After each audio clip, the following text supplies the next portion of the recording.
So tell us a little bit about how you started racing in Canada and what it was like to grow up in the world of motorsports in Canada.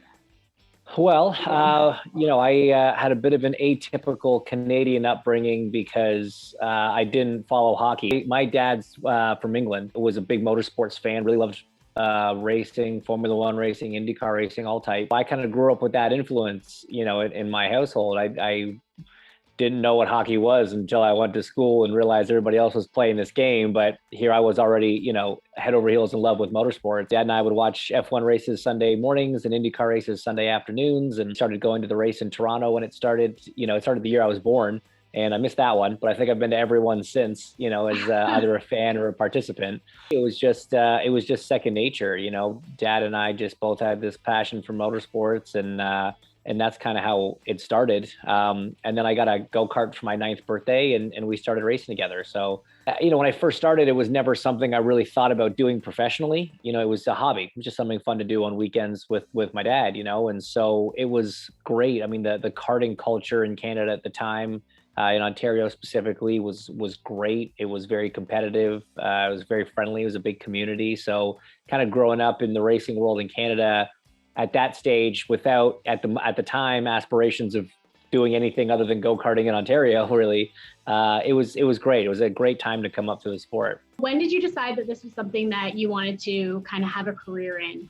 Was there like a specific moment, or? When I was 14, so I'd been running go-karts for a couple years already, and there was a guy that ran a karting team that was sort of part of the pro tour of karting, which is a real thing. I know a lot of people don't think there's like professional karting, and it's not really, but it sort of is.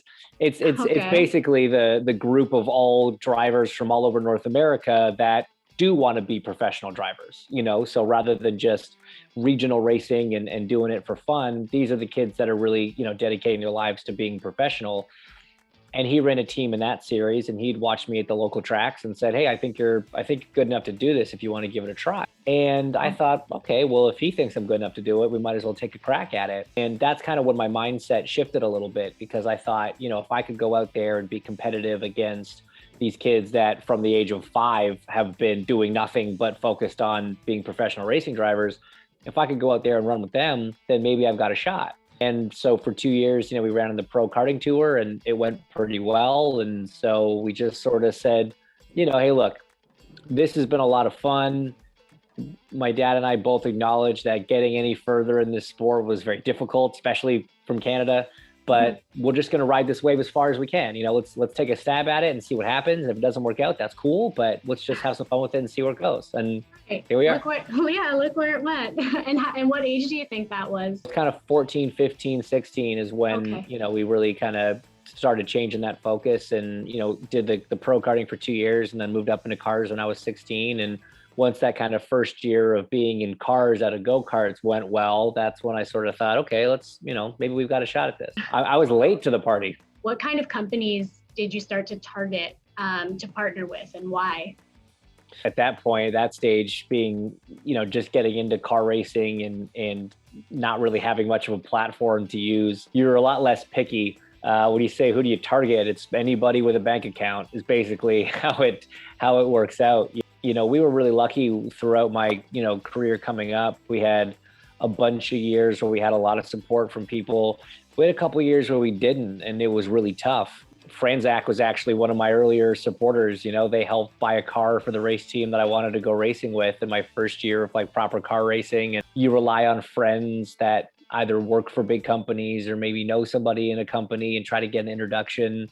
As many cold calls and pitch decks as you can fire out in a day, that's what you would do. We hear from Canadians that it's hard to find Canadian sponsors while racing in a series that primarily runs in the US. So what does it mean to you to have the sponsors of companies like Honda Canada, Petro-Canada Lubricants, and CSN Collision Centers? And what do you do throughout the year to keep the Canadian marketplace engaged for these sponsors? It's a great question, because obviously, with the exception of the race in Toronto, at this level, that's the only kind of Canadian content that those companies can get, right? And so it is hard to get Canadian companies to jump behind the sport at this level for that reason. Obviously, that race in Toronto is a huge deal for the city, and that sort of becomes, the hallmark week for all of those partners. I'm usually in town 7 days before that race, working with partners, doing events, whether it's media stuff or, sponsor appearances, things like that. Mm-hmm. So we do a lot of stuff focused around, the Honda Indy, bringing guests out to the race and doing meet and greets at the track, so those are a couple of the things that the sponsors really enjoy doing, the activation at track. But then throughout the year, if there's different events that I can be a part of to help out, that's kind of the other side of it, right? So, for Honda Canada, I'm usually at the Toronto Auto Show in February, and CSN, they do big fundraisers for Make-A-Wish, and they work closely with the Make-A-Wish Foundation, as does Honda Canada. So that was a nice kind of tie in there as well, and help them host this year was a virtual fundraiser for Make-A-Wish. So there's little things we can do. We've shot commercials with Honda, we've shot commercials with CSN. So even though we race primarily in the States, I'm an IndyCar driver everywhere in the world, 365 days a year, even though the races happen over 17 weekends in the States for the most part. So there's still a lot of value to bring if it's done right. One of our focuses at FEL is to give back to the drivers in the form of prize money and prizing. So we feel really strongly that it's been something that's been missing in Canadian motorsports. And Chris By talks a lot about the huge prize money that was available back in the 80s, 90s, and early 2000s. And the impact that had on race teams and drivers back then. What's your opinion about prizing and prize money, and what do you think it means to the teams and drivers to have the focus back on prize money going forward?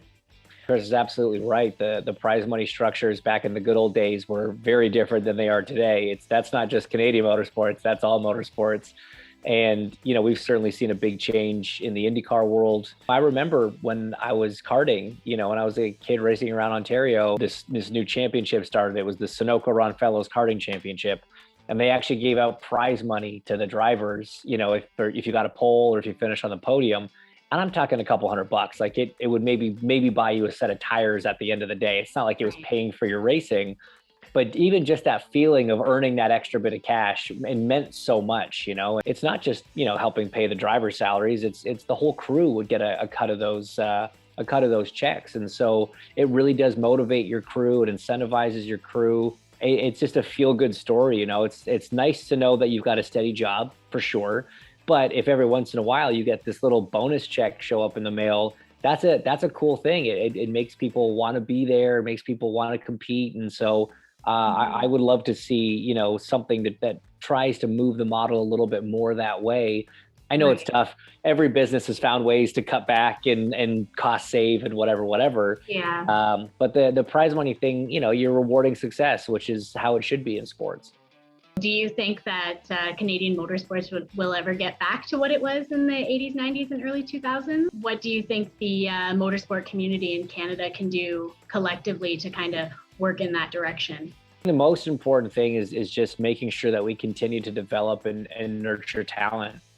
For a relatively small country population-wise, we do produce a lot of very good racing drivers. The racing culture is still pretty big in Canada. That all starts at the grassroots level. It starts in karting, making sure that we have good competitive karting championships. Putting more money at the bottom of the ladder, I think, helps support the ladder the whole way up. Because if ultimately you get more drivers at the top level, I think that's going to attract more interest from Canadian companies and give more drivers a shot at, having careers and making their living, driving race cars.